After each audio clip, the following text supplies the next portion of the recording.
Ah, Ahí está. ¿cómo está Eduardo? ¿Todo bien? ¿Todo bien, Nico? ¿Todo en orden? Espectacular. Bueno, para el Club de la Libertad vamos a arrancar esta entrevista con el doctor Eduardo Muñagurria, quien es abogado y especialista en Derecho Laboral. ¿Cómo estás, Edu? ¿Todo bien? Bien, bien. ¿Todo en orden? Espectacular. Me alegro. Edu, como para ir entrando en clima acá con los muchachos, ¿querés comentarnos quién sos? ¿Cómo fue tu carrera? Una pequeña introducción a quién sos. Bueno, yo soy de Goya, igual que vos. Cuando terminé la escuela me fui a estudiar a Buenos Aires, a la Universidad de Buenos Aires, a la UBA. Eh, Me recibí de abogado y un poco antes de recibirme empecé a trabajar en un ministerio. Hacía como tareas de procuración de alguna manera, que es llevar expedientes, mirarlos un poco como la ayuda al abogado principal. Era el Ministerio de Defensa, todas las cuestiones militares. Eh, y bueno, cuando me recibí, eh, me fui a la actividad privada de alguna manera. Empecé en un estudio que se llama JP Farrell Abogados, que tuve muchos años ahí, fue alrededor de 8 años, y ahí fue donde de alguna manera me formé como profesional, donde bueno, conocí la actividad de alguna manera de ser abogado, que cuando uno sale de la facultad no tiene ningún conocimiento prácticamente, más que el último año de la facultad, que se hace como una especie de eh, práctica profesional, pero la verdad que salí con muy pocos conocimientos. Así que eso me sirvió para, la verdad, formarme y capacitarme. Y dentro del estudio, bueno, hice lo que es la rama, o hice varias ramas de alguna manera del derecho, pero la que más me capacité o hice a lo largo de los años fue derecho laboral, lo que es individual y colectivo. El colectivo es, si querés, derecho sindical, de las relaciones de sindicato con las cámaras empresariales y demás. Así que eso es un poco lo que mi carrera. Tuve ahí, bueno, como te digo, 7, 8 años. Después atendía principalmente lo que era clientes, empresas, de alguna manera decirlo. Estábamos de ese lado del mostrador, Claro. no del lado, si querés, de los trabajadores.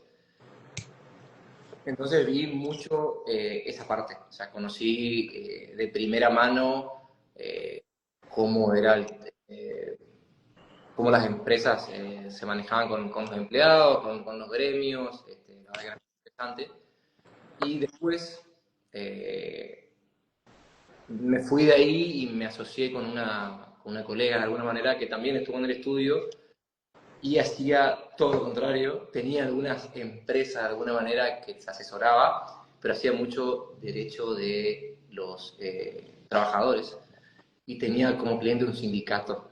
Así que me fui a verlo de otro lado también para entender un poco. Eso lo veo muy interesante porque estuve como de los dos lados, viendo la Claro. postura de uno y de otro. eh, y la verdad que está bueno porque ahí uno entiende y se pone en el lugar de cada uno, de cómo toma eh, las relaciones laborales en este caso. Claro. Y nada, me pareció interesante. Tuve 2 años con ella y con esa persona, asociado de alguna manera. Y después tomé la decisión de venir a Goya por una cuestión familiar. De alguna manera volví, tuve 2 hijos y bueno, tomé la decisión con mi mujer de venir a Goya y ejercer la profesión acá.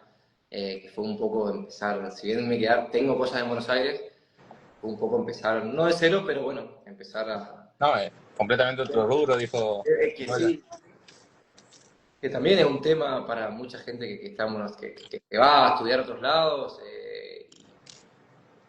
o se va en busca de otras oportunidades, también laborales más que nada, que eso creo que al interior nos falta un poco empujar las oportunidades laborales para todas las carreras o todos los oficios. Eh, que ojalá con la economía que ande, que esperemos que ande bien, nada, se generen empleos en todos los lugares y no solamente en lo que es en el epicentro del país, que es por ahí la capital federal. Pasa mucho igual que gente de Goya se va y vuelve, debe ser un amor a la localidad. Sí, sí, bueno, los que nos criamos por acá me parece que termina tirando un poco las raíces, eh, pero creo que también es un tema que hablo con mucha gente, con muchos amigos o conocidos que fueron. Bueno, ¿cómo vuelvo? Porque también es un tema, porque la parte laboral no es fácil. Creo que a la larga te acomodás y uno en la balanza pone otras cosas también. Pero lo laboral es un miedo a la hora de, bueno, vuelvo a mi raíces, pero Claro. no todos lo pueden hacer porque no hay tantas oportunidades laborales, básicamente. Y ya hablo un poco del Estado, de alguna manera, creo, del país y la generación de empleo que no tenemos, estamos estancados hace mucho. Eh, es un tema. No, sí, es totalmente de acuerdo. Generalmente queda como que las capitales son donde tenés el auge de empleo y después en ciudades más chicas como acá, no tanto. Edu, te quería consultar porque Francisco Neto, abogado también, justo coincidió con vos en un punto donde decía que vos salís de la universidad, por más que estudies hasta en la UBA, que dicen que es una de las más competitivas, y salís con lo teórico, con muy poco práctico. Es como el contexto que dijo, que es recibirte de abogado es como que te estudies cómo se juega al fútbol y nunca hayas pateado la pelota de 3 dedos.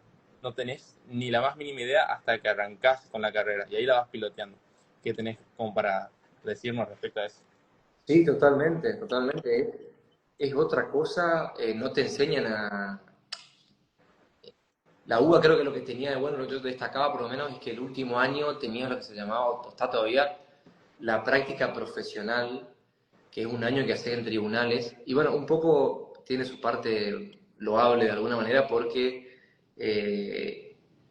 lo que hacen es que vos atendés gente, obviamente atendés ciudadanos o personas en causas reales, con tutores, que son profesores de la facultad, son gente de bajos recursos, que no tienen recursos, lo cual y bueno, vos lo usás para aprender y también para devolverle un poco a la sociedad que te pagó tus estudios de alguna manera, Claro, así como, claro, le das un asesoramiento y sí, una atención jurídica gratuita, porque se llama el patrocinio jurídico de la facultad gratuito, y eso de alguna manera aprendes un poco, algo te sirve para empaparte un poco de lo que es la profesión, pero después, la verdad que la profesión es otra cosa, es totalmente distinto, hay muchas cuestiones que hay que aprender y la práctica no te la da la facultad.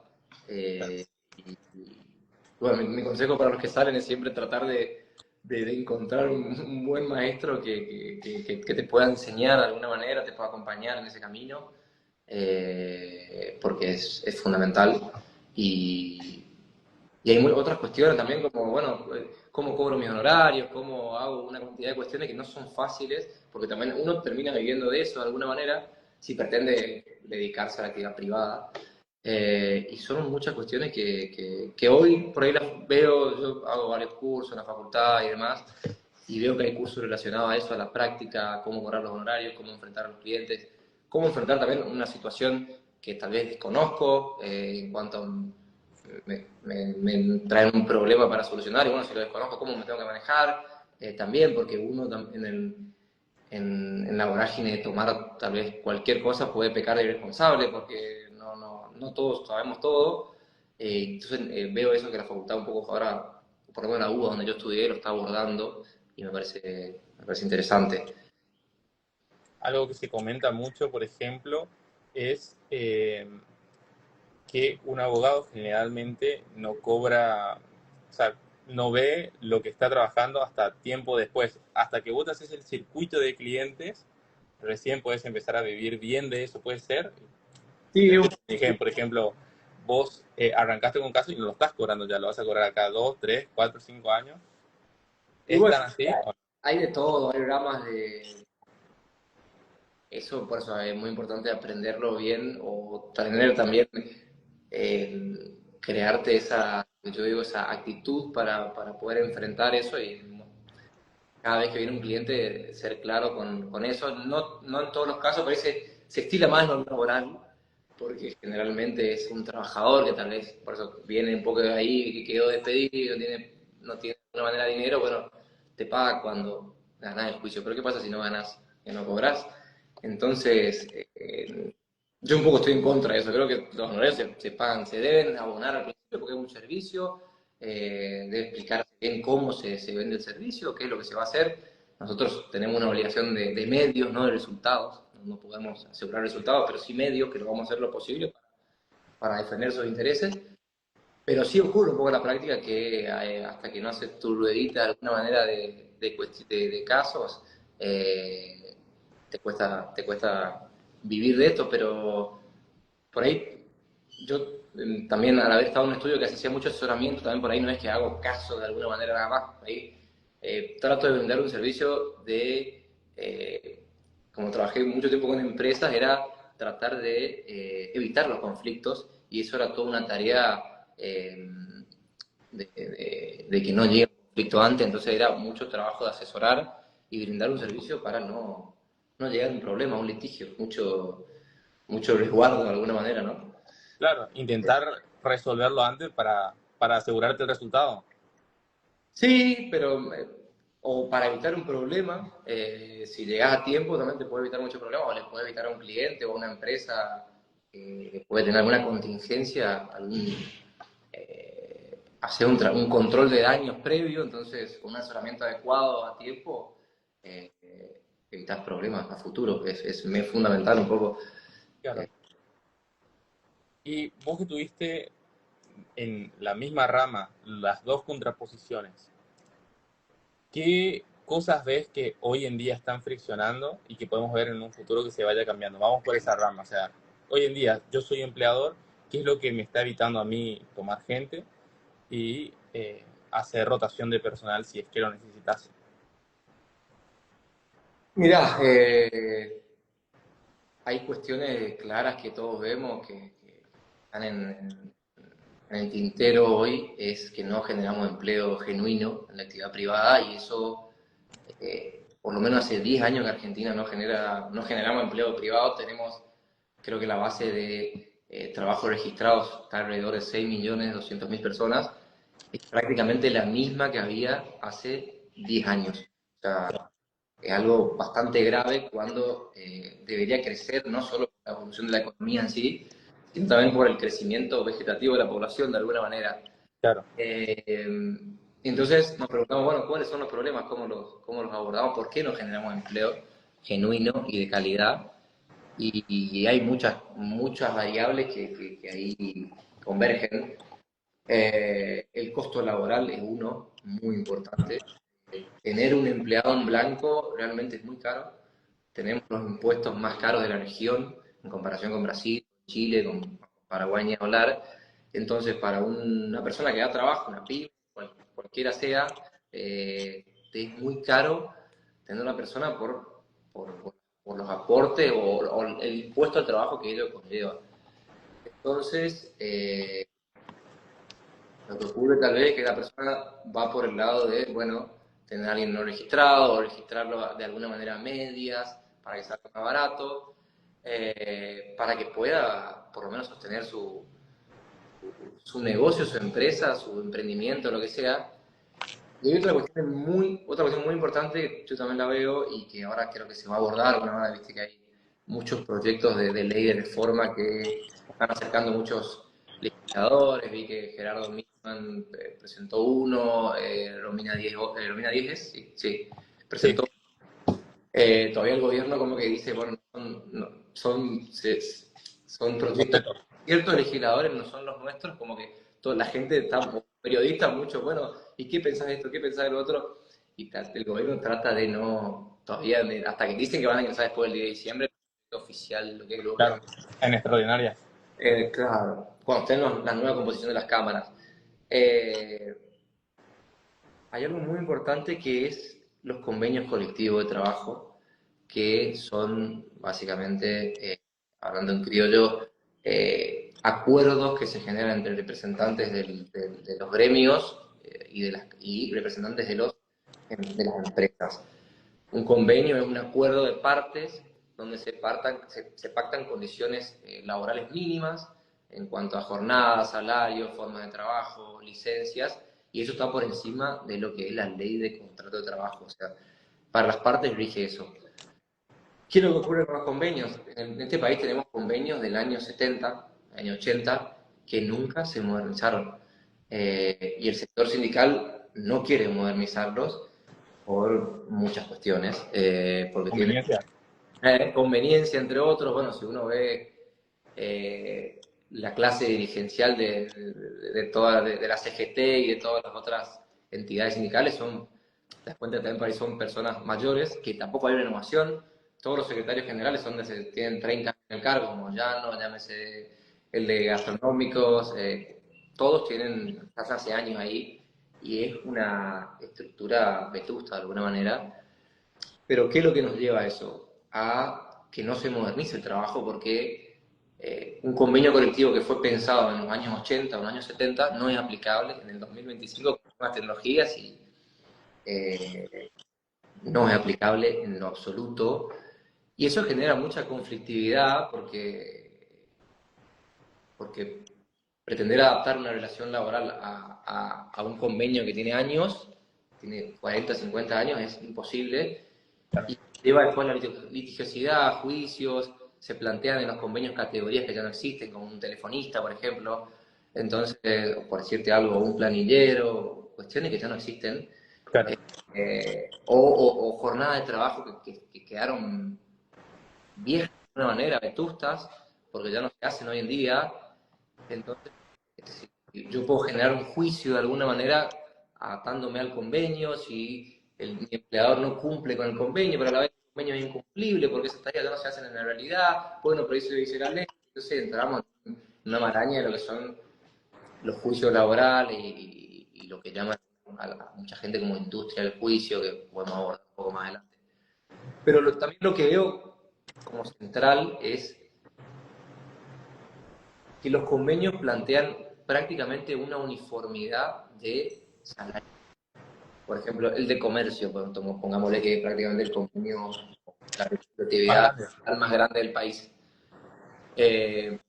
No es viable que una persona que es un administrativo que esté en el convenio de comercio, en una empresa o en un empleador en Buenos Aires, tenga el mismo salario, porque lo que hablábamos es que los convenios plantean mínimos laborales, Claro.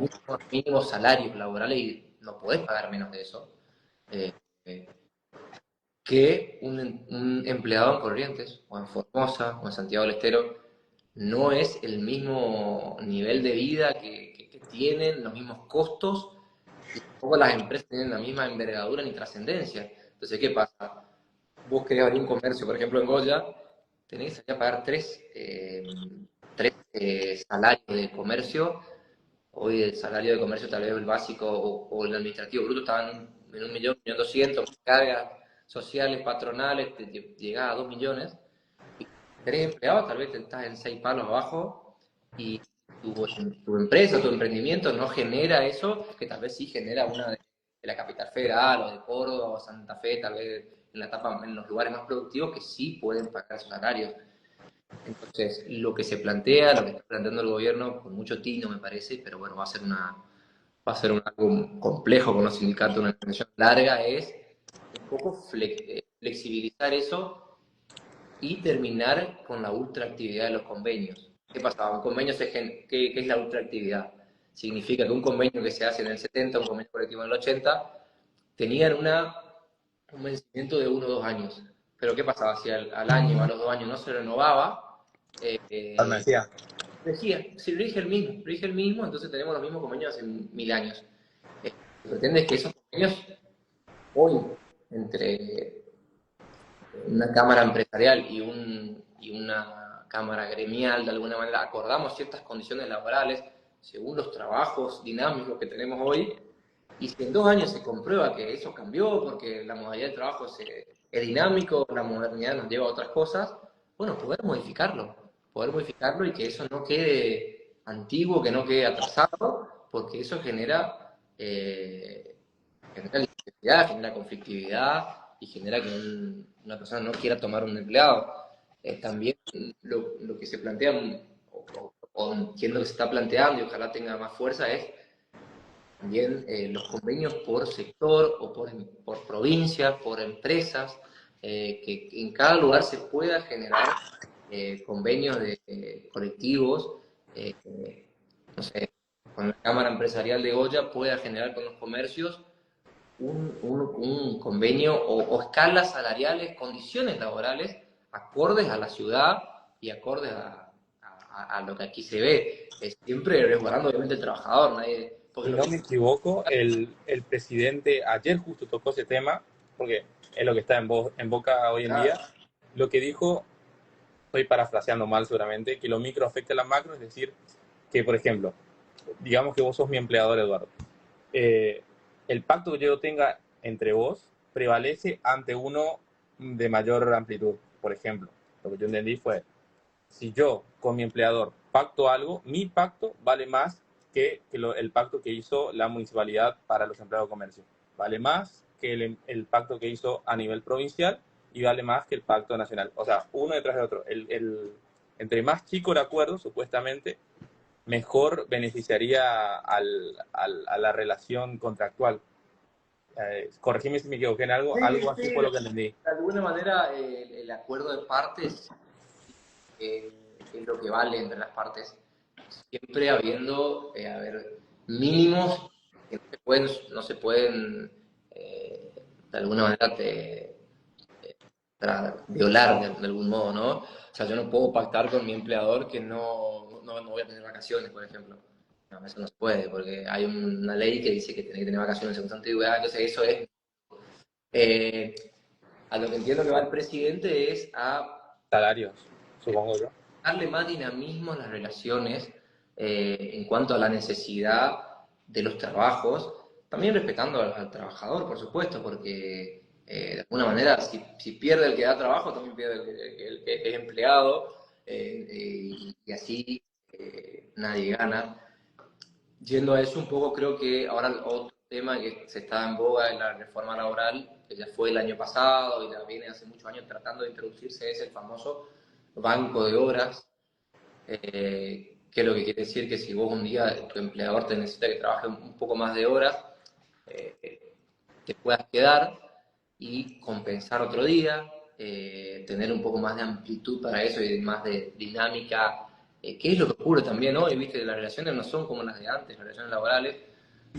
Tal vez un día, un viernes, vos te querés ir un poquito más temprano porque tenés un evento, tenés algo que hacer y bueno, puedes compensar la semana trabajando un poco más, o sea, eso hoy está un poco más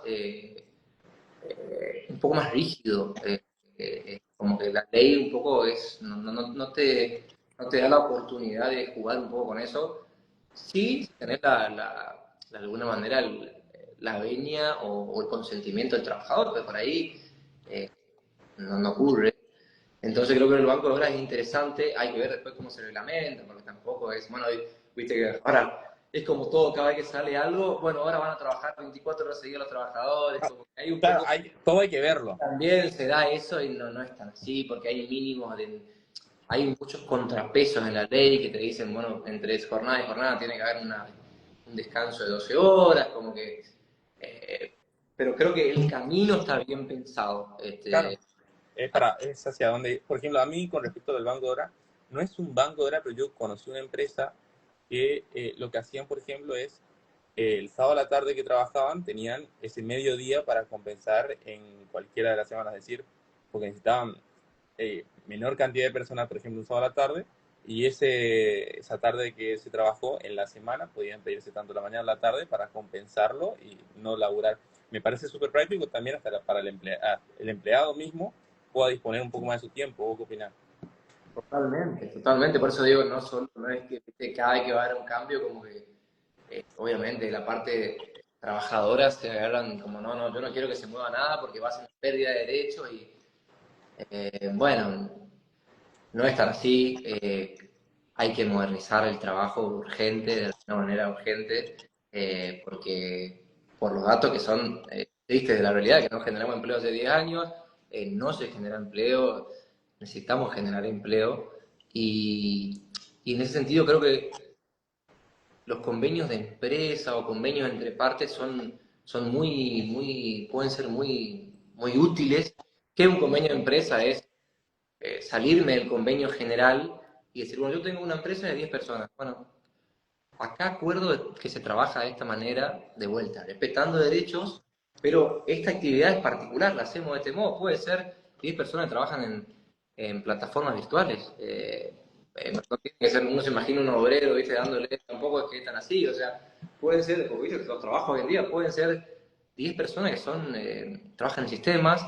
Bueno, nos vamos a organizar de este modo, o sea, vamos a darle flexibilidad a esto. Y no nos atamos a algo que no es un corset que no que uno también como empleador tiene miedo, bueno, pero ya, todo el tiempo te estás tajando para no comerte un juicio, para no comerte algo, y creo que eso es muy útil y, y bueno, creo que también de lo que pensamos todos, si la economía crece o el país levanta, obviamente que necesitamos leyes que acompañen, pero también ayuda un poco eso que haya más trabajo y más opciones, más alternativas. Yo hoy me acordaba de una anécdota, anécdota no, trabajos que tenía en Buenos Aires cuando por ahí me tocaba una parte fea, digo yo, o desagradable, que es ir a despedir a alguien, cual no es nada grato. Por ahí se lo tomaban de alguna manera natural, porque se la veían venir o ya habían conseguido otro trabajo, pero la otra vez no, era un balde de agua fría y algo muy feo de alguna manera.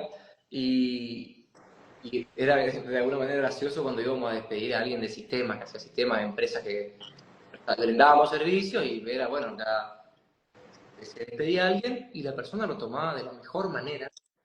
Venía y te entregaba la computadora, era como con mucha facilidad y naturalidad. Claro, la gente de sistemas, digo, tenía ofertas laborales, entonces tiene oportunidades. ¿Qué pasaba? Si yo me quedaba con ese empleo, seguramente la persona que tenía otro, tenía muchas ofertas para no quedarse, hablando mal y pronto, en la calle. Claro. Entonces, pero bueno, para esas carreras sí, o esa actividad, había mucha oportunidad laboral que no ocurría tal vez con otras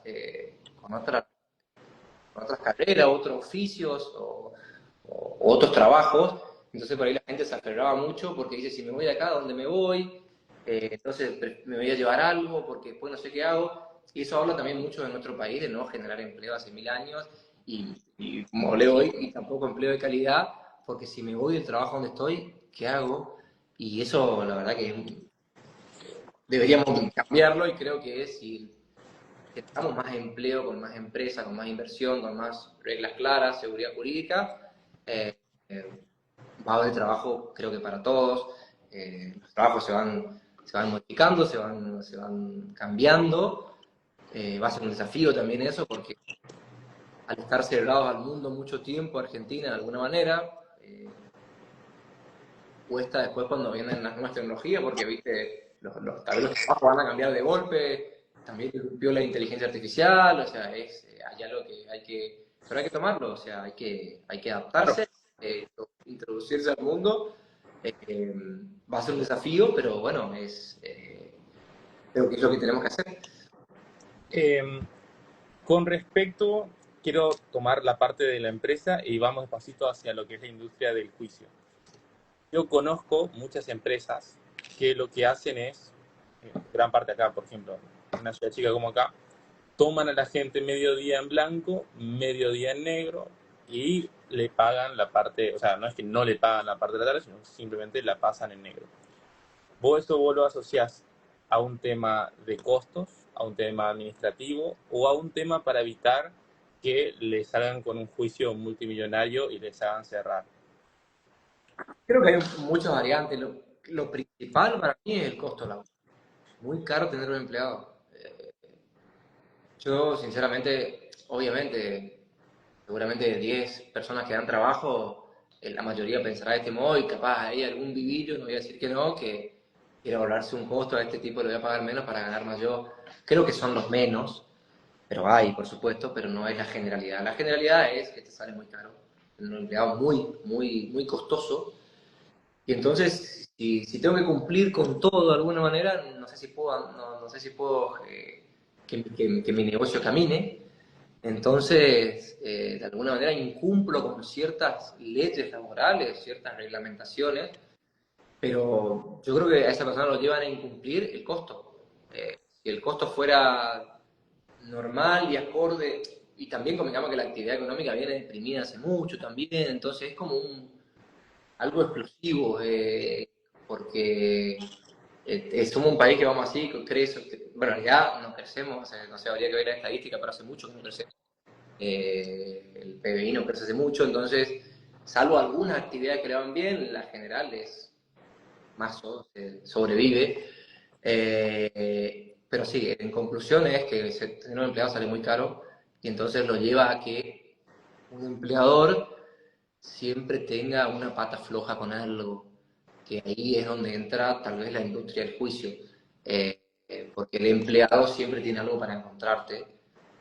Bueno, si me agarro la letra muerta de la ley, y sí, el empleado tiene razón, pero el empleador también, bueno, pero si te pongo en blanco, si te pongo todo en blanco, me fundo, no me alcanza, no puedo dar trabajo, entonces tampoco te puedo dar trabajo a vos. Entonces es una ruedita maligna, digo yo, que nos perjudica a todos. Claro, en eso, por ejemplo, yo veo, hay algo que desde mi parte, por ejemplo, yo no entiendo por qué, que me parecería que, creo que lo comentó el presidente, que esté después el día de mañana en tu recibo de sueldo, solamente figura las deducciones sobre la carga que de lo que te paga bruto, vos ves las deducciones, pero no ves en el recibo la otra parte de la carga que paga aparte el empleador. Entonces, te doy un ejemplo, digamos que el salario era de 1.900.000, a vos en realidad te figura 1.100.000 y de ahí te hacen los descuentos. Ahí la gente se queja por eso, obviamente, por esas deducciones, no puede hacer nada, obviamente, pero si fuera aún más obvia la diferencia, porque creo que, a ver, voy a mentir porque no lo sé, pero debe ser, si gana 1.000.000, es como 1.600.000, 1.700.000 lo que realmente paga el empleador. Por Si vos vieras eso en tu recibo y ves la reducción, dejá de tratarlo como que te está cagando el empleador y decís, ah, no, lo que dice el presidente es verdad, el que me está cagando es el Estado que me está sacando toda esta cantidad. Es que claro, se ha generado también mucho eso, guerra entre empleador y empleado, o sea, mucho odio de alguna manera, porque los dos tratan de sobrevivir. Entonces cada uno cuida lo suyo, por decirlo de algún modo, y se ha generado esto. Eh, sí, creo que el camino que plantea el presidente es bajar los impuestos, pero también la maraña en que han dejado gobiernos anteriores, impositivo es, si bajo los impuestos, si bajo como me gustaría a mí, como le gustaría al presidente, me desfinancio de un momento para el otro, entonces es como, tiene que ser algo gradual, pero que los empleados, los trabajadores vayan viendo, sí, cuál es el costo laboral y qué es lo que se lleva el Estado. Y obviamente eso abre muchos caminos donde se va esa plata y, y podemos ir al tema de la jubilación y por qué el sistema de previsión está quebrado y es parte de lo mismo, porque claro, una persona que aporta todo eso está sosteniendo, porque eso también pasa, ¿no? Cada vez más chica la torta de las personas que sostienen a los jubilados. Claro. Entonces, también genera mucha impotencia, una persona que en relación de dependencia que aporta mucho y sabe que las jubilaciones hoy son una miseria y que lo que aporta es plata perdida porque yo nunca me voy a jubilar. Cobrando eso no me voy a jubilar nunca, no existe, o sea, nuestra generación se tiene que, salvo que haya un cambio, esperemos que sí. Yo sé que no me jubilo. O sea, tenemos que ir a otra fuente de financiamiento para vivir nuestra vejez. Pero, bueno, también viste, va un poco en la mano con los rumores que están habiendo ahora de el monotributo, si lo modifico, no lo Eso modifico. lo confirmó hoy el presidente, dijo que es mentira por el momento, creo que lo dijo en Neura. Sí, Lo que yo está... escuché hoy. Igual creo que A ver, cortito, te interrumpo con esto. Pero el monotributo es un régimen simplificado nomás, o sea, si vos simplificás el de autónomos, ya cambias todo. Lo que pasa también es que hay mucho monotributista, claro, hay mucha informalidad, vamos a ser sinceros. Entonces, como todo, como ya lo plantea el presidente desde el primer día, el Estado es un ladrón que uno se quiere escapar de las garras todo el tiempo, entonces se maneja la Sacando bombas. informalidad. Y hay mucha gente que se maneja la informalidad y no es culpo por tratar de pagar menos impuestos, que ha generado mucho monotributo de alguna manera falso. Bueno, eso también hay que ordenarlo con, bueno, reglas claras, escalas, que sea algo uniforme y también para robustecer el sistema previsional, porque si no, no tiene sentido el aporte que hacemos todos del sistema que lo haga, de la independencia, tributo autónomo. Yo creo igual que nuestro problema también es desconocimiento cívico sería, mucha gente asume que esa deducción que vos decís, que dice jubilaciones en tu recibo de sueldo, va directamente, no sé si piensan que va a un fondo común de inversión y que esa plata después se va a tener para jubilarse. La realidad es que con esa plata estás pagando los jubilados de ahora y los jubilados de nosotros cuando nos jubilemos, supuestamente tienen que pagar los trabajadores de ese momento. Hoy en día se necesitan 4 personas trabajando para pagarle a una persona lo que debería ser. La cantidad demográfica de gente no está en aumento, así que tampoco creo que tengamos la suficiente gente como para que nos pague a nosotros. Entonces tenemos un problema más complejo.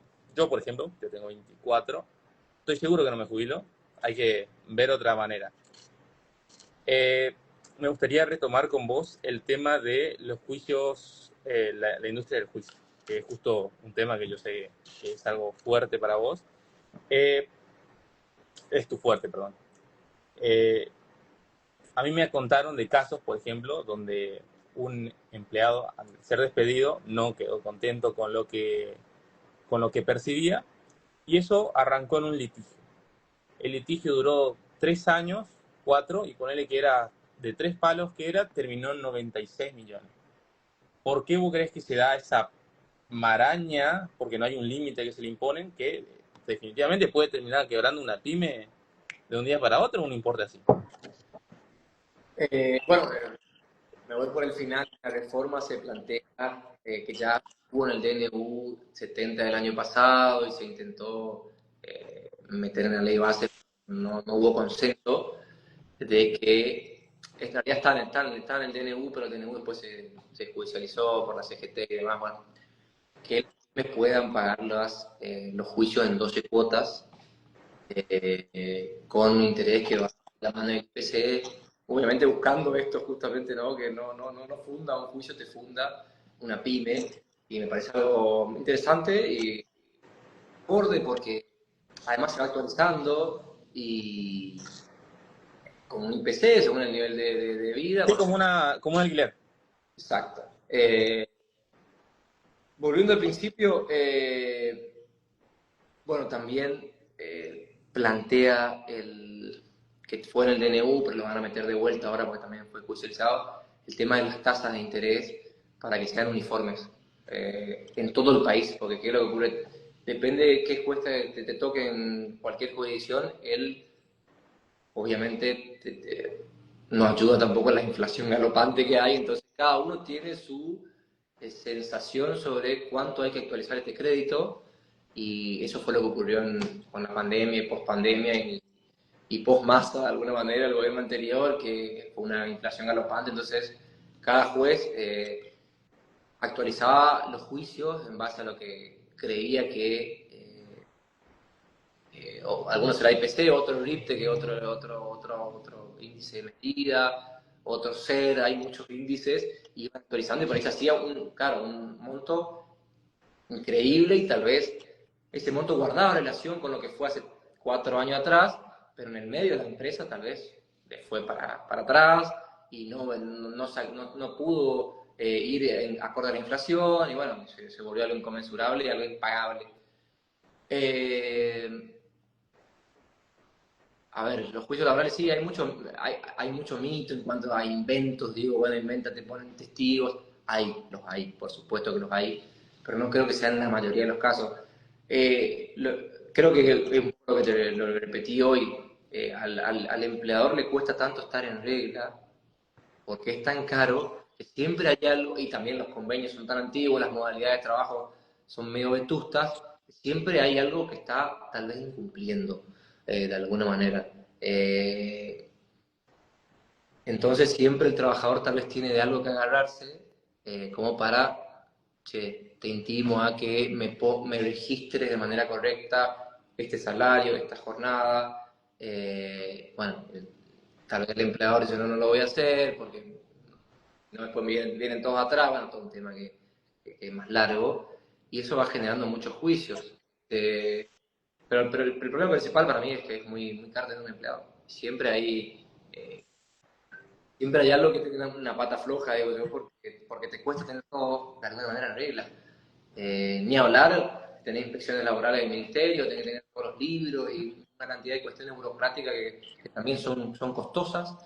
Eh, Tal vez hasta hace poco se pedían los recibos todos firmados, ¿viste? Ya, no, la verdad que la firma electrónica debería ser algo que ya no Es debería que, ser. Pero viene uno del Ministerio de Trabajo, tal vez acá no tanto, pero en provincia de Buenos Aires son bastante del medioevo de alguna manera, y con tal de recaudar, no, te falta un recibo. Me ha tocado participar en inspecciones y multa, entonces no tenés la planilla de horario del año 70 que dice que en una pared tiene que estar qué trabaja cada, en qué horario trabaja cada uno, ¿viste? Es como, son cuestiones que hay que que quedaron desactualizadas, por así decirlo, sí, sí. muy actualizadas.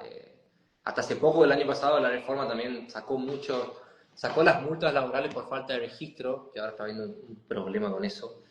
Eh, Por ejemplo, para que te dé una idea, cuando terminaba una relación laboral, si vos no entregabas lo que era el certificado de trabajo, que es tu sábana básicamente de aporte y contribuciones y todo lo que te pagó, o sea, que tu empleador, todos los años que vos estuviste trabajando para él, te pagó el salario y te pagó los aportes, hay algo que consta ahí, está todo básicamente. Claro, pero eso era antes cuando no existían la computadora de alguna manera, entonces tenía que pedirte un papel. Hasta hace poco, hasta el año pasado, si vos no entregabas ese certificado a los 30 días de terminar la relación laboral, te generaba una multa a favor del empleador, a favor del empleado, de 3 salarios. Es muy elevado. Y generalmente el empleador le costaba cumplir, la mitad de las veces no cumplía. Pero imagínate el costo que genera eso. Eso por Claro. suerte es algo que ya se sacó, te incluyeron una reforma que podés en ANSES colaborar tus aportes, o sea, hay otros modos de colaborar si está todo pagado de alguna manera, pero se generaba de manera automática. Eran 3 sueldos, literal, directamente. O sea, vos imagínate cómo se elevaban los costos de los litigios, y después las multas laborales por trabajo no registrado o defectuosamente registrado también eran muy altas, muy altas, y vos tal vez tuviste 20 años en negro o a medias en negro, si querés, por ahí tenías algo registrado, pero otra cosa no, y después de 20 años se hacían juicios millonarios. Eh, Eso el gobierno con la ley base lo sacó, lo derogó, pero bueno, estaba habiendo un problema con eso porque era algo tal vez que iba a pasar, que no es lo mismo, la verdad, un empleado que está en blanco que en negro, porque no tiene los mismos beneficios de obra social, de ART, de poder hacer una cuenta bancaria o mil de otras cuestiones de beneficios y que trae un trabajo registrado. Y entonces, lo que están haciendo los jueces ahora es, como no tengo multas, la ley está derogada, dan como daños y perjuicios en el derecho civil, como te dan lo mismo pero por otro lado, básicamente hablando en criollo. Entonces no cambió mucho el tema. Yo lo que creo que para cambiar eso, lo único es generar más empleo. Generar más empleo y abaratar el costo laboral. Entonces, un empleador no requiere evadir de alguna manera la ley para tener un empleado en regla y poder tener su negocio en marcha. Y entonces creo que el único camino es generar más empleo, más inversión, más trabajo. Y Yo creo que sería así, como así, una solución. llegamos al mismo lugar siempre, ¿no? Lo que pasa es que, según tengo entendido yo, hoy en día, al tener tan pocos empleadores que puedan, por así decirte, pagarte en regla o poner en blanco, eh, conlleva para nosotros, digamos el empleado, tener aferrarte a ese laburo de alguna manera y si empezar a hacer trabajo deficiente, no cambiar de laburo porque capaz no podés conseguir otro, pero si vos tuvieras, en vez de una sola opción, tenés 20 opciones para elegir que están tomando constantemente, capaz no le haces un quilombo al loco porque un día te levantaste y cruzaba, ahora decís, escuchá papi, tu ruta no es mi ruta y te vas al de enfrente, por así decirlo. O Que es lo sea, que, claro, por eso te di el ejemplo hoy de las personas de que los trabajaban de en top, el sí. programa.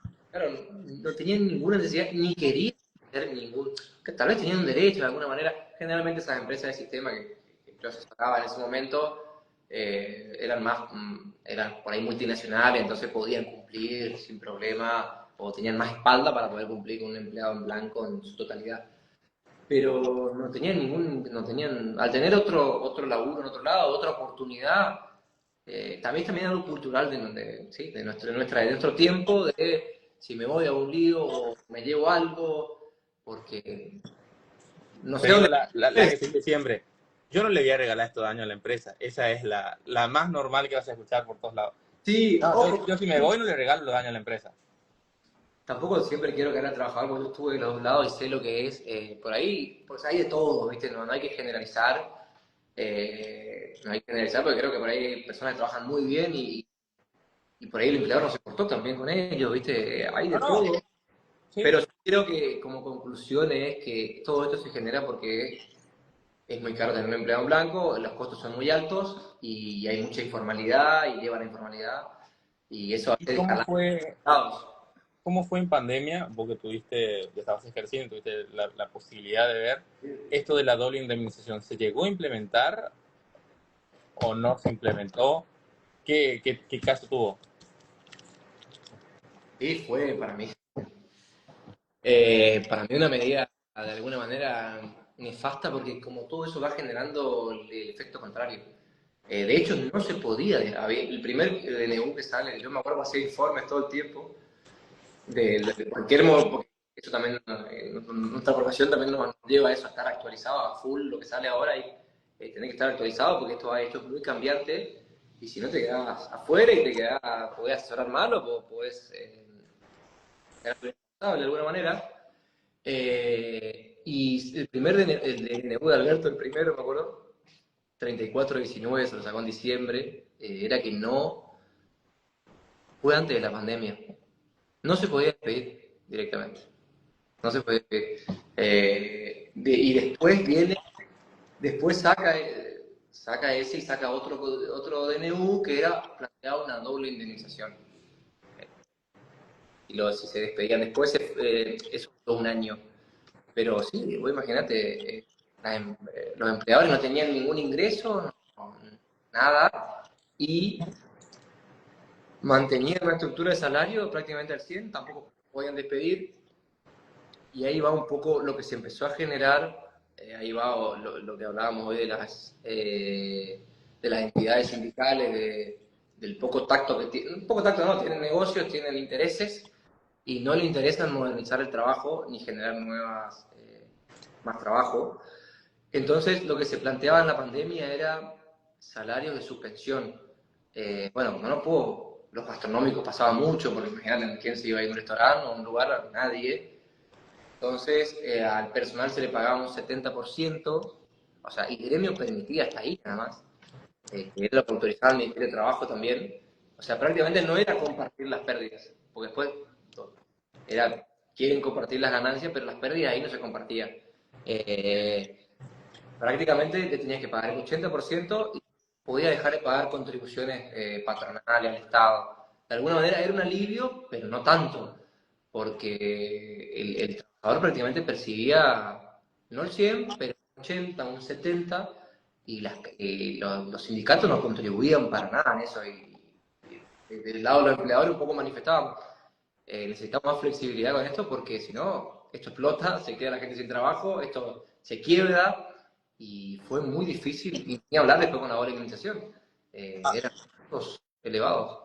Yo, por ejemplo, en este momento, con respecto, justo podemos tocar el tema, con el tema de la libertad, Yo escuchaba a mucha gente, obviamente a favor del gobierno, bueno, que les parecía bien que el gobierno los encierre y que estén así sin poder laburar. Y después salían a decir, este gobierno es el único que se encargó de salvar a, a las empresas pagándole a los empleados. Y yo podía estar más en desacuerdo con eso respecto de El no famoso te es, dejaban laburar. O sea, había empresas que, o sea, yo cómo puedo mantener mi estructura si vos no me dejaste capitalizarme en un montón de tiempo porque me cobras impuestos por todo, y después encima tampoco me dejas producir como para poder hacer. Hay mucha gente que cerró directamente, hay gente que la pasó muy mal durante pandemia, y si vos eras empleador y eras pyme, y que lo que hayas logrado en los 20 años anteriores, mucha gente se fue, se fundió, se fue a la lona porque ¿qué haces si no podés laburar? Si un gobierno se le ocurre que vos no sos, eh, ¿cómo era que lo decía en ese momento de emergencia y no te dejaban trasladarte? Eh, Fue una época para mí muy oscura para lo que fue las empresas y yo creo que esto que pasó dio pie a lo que estamos viendo hoy, que se traten las reformas, que aparezca el presidente y que hoy en día parece que se está cambiando un poco el chip, pero muy de a poco. ¿Vos qué opinión tenés, Edu? sí, totalmente. Bueno, en 2017, cuando vino, 2015, mejor dicho, cuando asumió Macri, se intentó hacer un par de reformas, no de la característica de esta, por supuesto, pero era otro momento también, bueno, era un tema más político, pero se intentó de algún modo y no pasaba una modificación de un ápice del contrato de trabajo. Hoy, pero también hoy se puede un poco más, pero también porque la evidencia nos muestra que no da más esto, no da más, o no daba más, por ejemplo, y todavía tenemos los rezagos de eso, de que hay que generar trabajo, o sea, y la gente tiene que tener oportunidades de trabajo, pero para eso hay que dar lugar a la inversión, dar lugar sí, a la inversión para que se puedan generar trabajos nuevos todo el tiempo, porque estamos estancados hace años. Y después, bueno, tal vez ocurre más en nuestra zona, que también se ve mucho. Parece que tuvimos una guerra mundial acá, que hay la cantidad de pensionados es impresionante, de gente que no requiere la pensión, y esa también perdés fuerza laboral porque no quieren trabajar, Porque o, pierden la pensión. o trabajan pero no lo pongas en blanco porque si no pierdo la pensión no contributiva. Esos son descalabros que se fueron generando que también contribuyen a que el mercado laboral hoy sea muy malo, o sea, en nuestro país. No, sí, yo he llegado a ver gente con pensión y corre mejor que yo de la maratón que te puede hacer. Sí, todo, sí. Sí, Edu, esto, pero ya he escuchado varios ejemplos de, bueno, con las auditorías que están haciendo un poco, que va a ser de a poco, porque así ¿viste? Va a llevar tiempo. En el medio lamentablemente pagan justo por pecadores, porque también va a haber gente que la necesita y tal vez no puede justificar porque no pudo ir. Que me han dicho ya varios que tienen algunas personas más disponibles algún día, porque por ahí la famosa no consiguió gente para trabajar. ¿Cómo puede ser? Pero si no hay trabajo, es todo como una. Dice que ahora tienen más personas disponibles para trabajar. Algunos tal vez que perdieron la decisión, la sabiendo de que iba a pasar, y bueno, me pongo a laburar. Y hay un poco que cambiar también esa cultura, de la cultura del trabajo, que también es grave lo que ha pasado en nuestro país. O sea, generaciones que no han visto a su padre o a su abuelo trabajar, esa es la peor herencia que nos han dejado el kirchnerismo, digo yo, porque la herencia económica cuesta, pero la Argentina es un país tan rico en recursos que no recuperamos, ¿viste? A la larga. No tan fácil, pero bueno, pero la herencia cultural, la verdad que es mucho más compleja porque es gente que no vio trabajar a su ascendente, no tuvo un ejemplo, y no tiene que seguir, sí. difícil porque la cultura del trabajo que no se tiene es muy compleja. Te quedas fuera del sistema, literalmente. Totalmente de acuerdo. Edu, nos estamos quedando sin tiempo. ¿Algo que quieras dejarnos para hacer un cierre?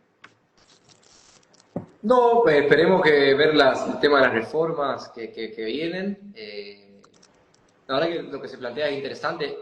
Espero que salgan por consenso. Creo que es lo que el gobierno está ahora intentando, consensuar con otros bloques. porque es lo que después trae también menos conflictividad en todos los sectores de la sociedad, ya sea en la justicia y también en el plano político, cuando se consensúan modificaciones mediante la ley, creo que, que es muy bueno y espero que pase, que se consensúen cambios, que se sigan dando cambios, porque necesitamos a gritos cambios laborales, tributarios, impositivos, previsionales en todos los ámbitos, y espero que se pueda dar, porque es lo que necesitamos como país y como sociedad. Bueno, Edu, la verdad fue un placer tenerte. Yo me quedaría acá hablando con vos todo el día, pero estamos cortos de tiempo. Cualquier cosa, el Instagram del estudio de Edu está asociado acá al post, así que pueden seguirlo. Muchas gracias, Edu. Gracias, Nico, a vos. Te mando un abrazo grande y estamos a la habla. Estamos en contacto. Chao, chao. Dale, chao, chao, hasta luego.